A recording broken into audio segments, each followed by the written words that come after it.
Well, I don't know if I said it or not, but we had to get to this one sooner or later. This saw runs, cuts, and everything, so you're probably wondering, okay, well, why is it on the bench? Let's see. You ready?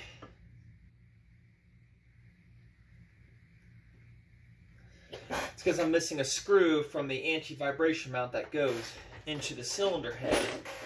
To be exact, yeah, I got it in here somewhere. Ah, here it is. And Jeremy sent it to me.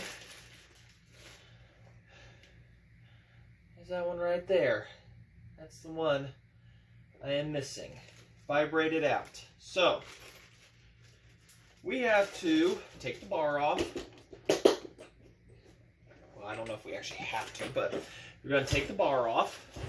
We're going to have to take the full wrap, take the carburetor either off or get to the two side screws that hold the intake boot, so that I can free up the tank from the intake. 2 screws up in the front and 2 screws in the back, and the one on the rear of the handle here. So that will mainly be hyperlapsed and everything, and Jereme Bell has got his in his channel an sp81 takedown, everything a lot more detailed and everything. He takes aside the flywheel, clutch, everything, because it had to be taken apart, ported and stuff. So quick little one for Jeremy. So there it is, small engine repairs. He does port work on Steel, Huskies, Max, stuff like that. I get my fuel lines from him for the 10 series.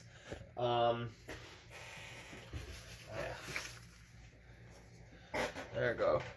There them boys. So, bellhopper. And if you're seeing this video now, he's going to be having a giveaway happening on Tuesday. This video will be posted Saturday night. That's what it is now. So that is in like 3 days because of 2,000 subscribers on his channel. And as I've said, I will be giving away, if I reach 1,000 by the end of next year, I will not be giving away this one. A 1010 series, 1010 automatic, right side start. It does run. So, minus bar and chain. So, but we will do more on that later if I can get to 1,000 people. That's my goal for this year. So, by the end of it. So anyways, we'll get started on this one. Super Pro 81. This one originally came from Oregon. I got it from a guy in Arkansas. He got it from the first owner. I mean, it's got enough compression on it that it'll hold. I mean, it's not moving. You're not physically gonna pull that over without the decompression activated. So, anyways, without further ado, we're going to time lapse to get things apart on this and back together. Features of this one: it has a Cannon roller nose, 24-inch bar, running a semi-chisel Pioneer chain. And once that's gone, I'm going to go to a full chisel, possibly square. Overall, this is just one of those saws. You can get your hands on one of these, get one. This one has adjustable idle, non-adjustable carburetor, but I see no reason I need to adjust the carburetor on this. It runs and cuts. It is just a very mean firewood saw and pretty good for industrial use. Like I said, it come from Oregon. I have all the original paperwork, even down to the manual that is serial matching and all paperwork for any work this thing had. This saw actually did get a new block put into it in 1981. And I don't know if it was soon after it was produced that it had that done, because this is a 12- serial on this.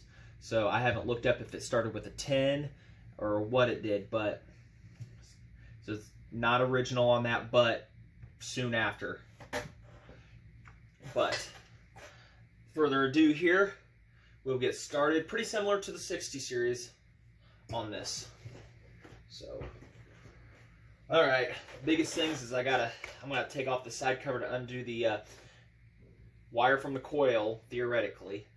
I think I'm gonna have to. I mean, I just gotta get enough space to get in there. So we're gonna hyperlapse the takedown of it and everything, and then when we're gonna go put the screw in and everything, then we'll get you back on regular. So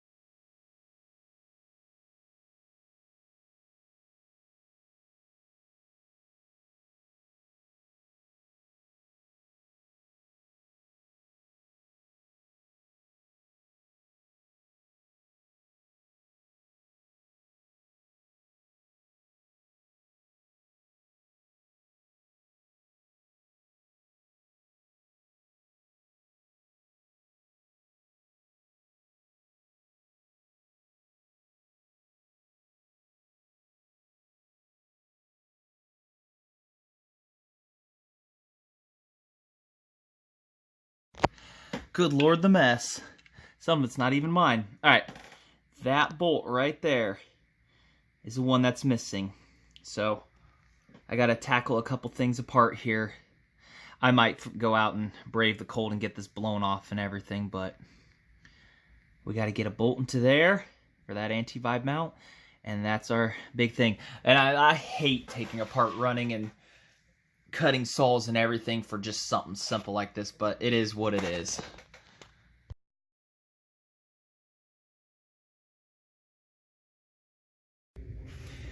All right, Jeremy. Whoa. Let's separate that a minute. That is your whole entire lower. Let's see if you got me the right one here.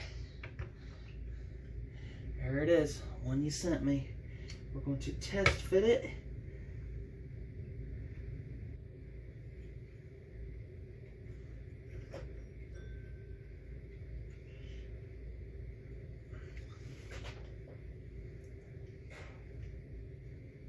And in the McCulloch book, it's labeled as special. That's it. That's all they wrote.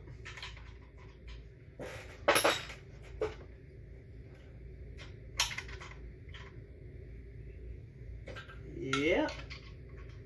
Did you doubt them? And I was told that it's actually a, it is a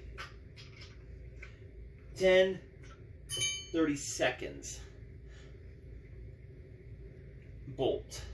And you really don't find 10, 30 seconds bolts or Allens. I went to Ace Hardware and they have like the largest selection on earth. And not even they had it in screws, but they're like a mile long, so all right, we'll go back into hyperlapse mode here, and the biggest thing is going to be getting that choke hook backed up. That little thing goes inside the choke, and then the choke rod itself hooks around in that eyelet because it's anti-vibration, so it's got to be able to wobble. You know, it's like part of the same assembly. It's still, I don't know. That's how it was when I got it. So, I assume. I haven't even looked at the IPL, so we'll get this all back together here. I'll keep you guys for this one.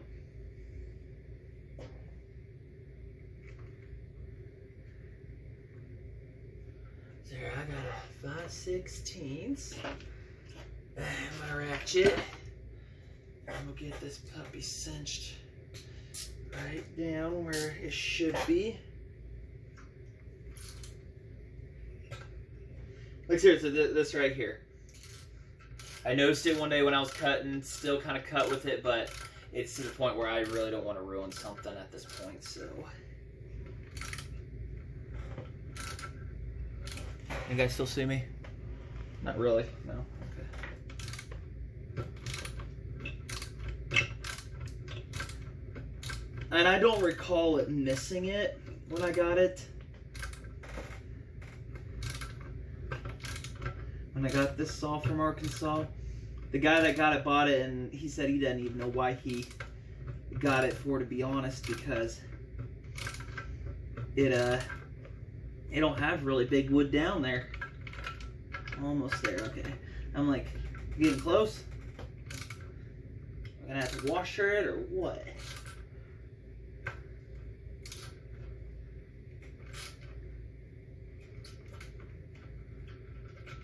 Almost there, almost.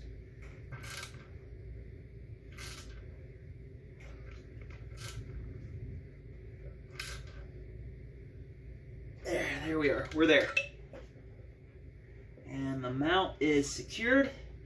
Now we got to reverse that entire process. Now the tank is a trick to get. You have to, we're going to make sure anti-vibrations, everybody's aligned. That's at an angle. I never rotate that. You have to pry the mount and everything, but I also got to get the you got to pry the mount over, press it over to be able to fit it under it. There's a lip that it fits. It has to go back over and around to sit up and then go up there. So that's the trick to this one. And I said, well, on my SP60 I didn't have to do that, which was weird, you know, because I was ready to have to do that one. But on this one, as you can see, we are going to. So I got to make sure that I'm going to get this surface cleaned up on the boot here, nice and good. And then should be ready to toss her back together. I got to make sure the choke's hooked up. Why they put such a weird design, don't ask me. And make sure the oiler rod goes in. And I was told all oilers, manual oilers, are the same on these, that this has a plunger that goes in. And my SP60 takes a lever style on it, so I'm not sure what the deal is with that one. So, and I got to replace that manual or try to rebuild it. So that's on my list too. So we'll get back into hyperlapse mode here and then get her tossed back together, and hopefully get her for a good start on Sunday tomorrow. Make sure everybody's fine, because this saw is one of my most loved ones, and I got to get a new air filter for it too. The one it came with is the incorrect one, and it just lets a bunch of dust inside, so I'm not really going to be running it too much unless I modify it with some tape around it to stop that. So enough yammering, let's get back to getting this done.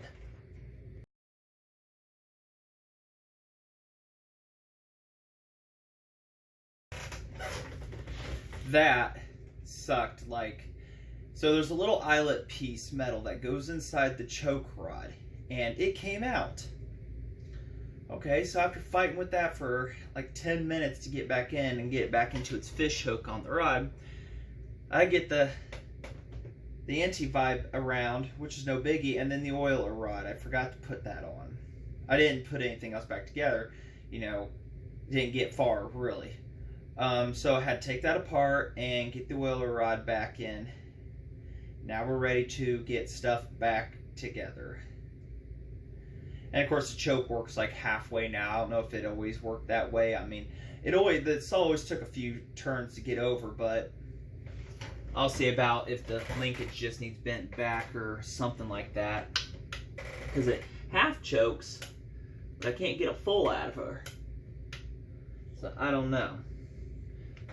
I think the linkage may need bent a little bit more to allow stuff to happen. So but we'll worry about that here in a bit. Let's get her tossed back together now that the tank is on. All the screws are lining up where they should be.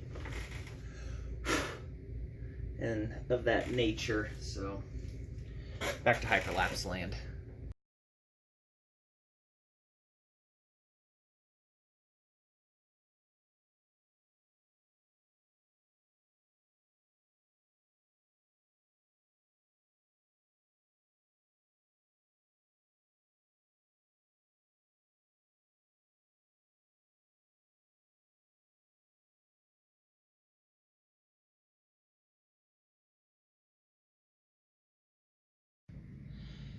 There we go. Back together. So, alright. I'm not going to say I like working on these, or I'm not going to say I dislike working on these. It's just, as you guys have seen, I haven't really torn into many 10 series because I've never really had a reason to. But more of these I get, the more of these I'll definitely be able to tear into and have some fun with and everything. So, big thanks to Jereme for that hardware. And, the choke, like I say, it's half working. I got to get in there and figure out what happened to the linkage, whether it got bent in that process or anything. So it holds wide open, closes half. So I think I need to suck in the angle of the rod a little bit. I think it got pulled in that process. So, but anyways, I just want to say thanks for watching for this quick video, and just in between, it's something I just had to get done sooner than later. So thanks.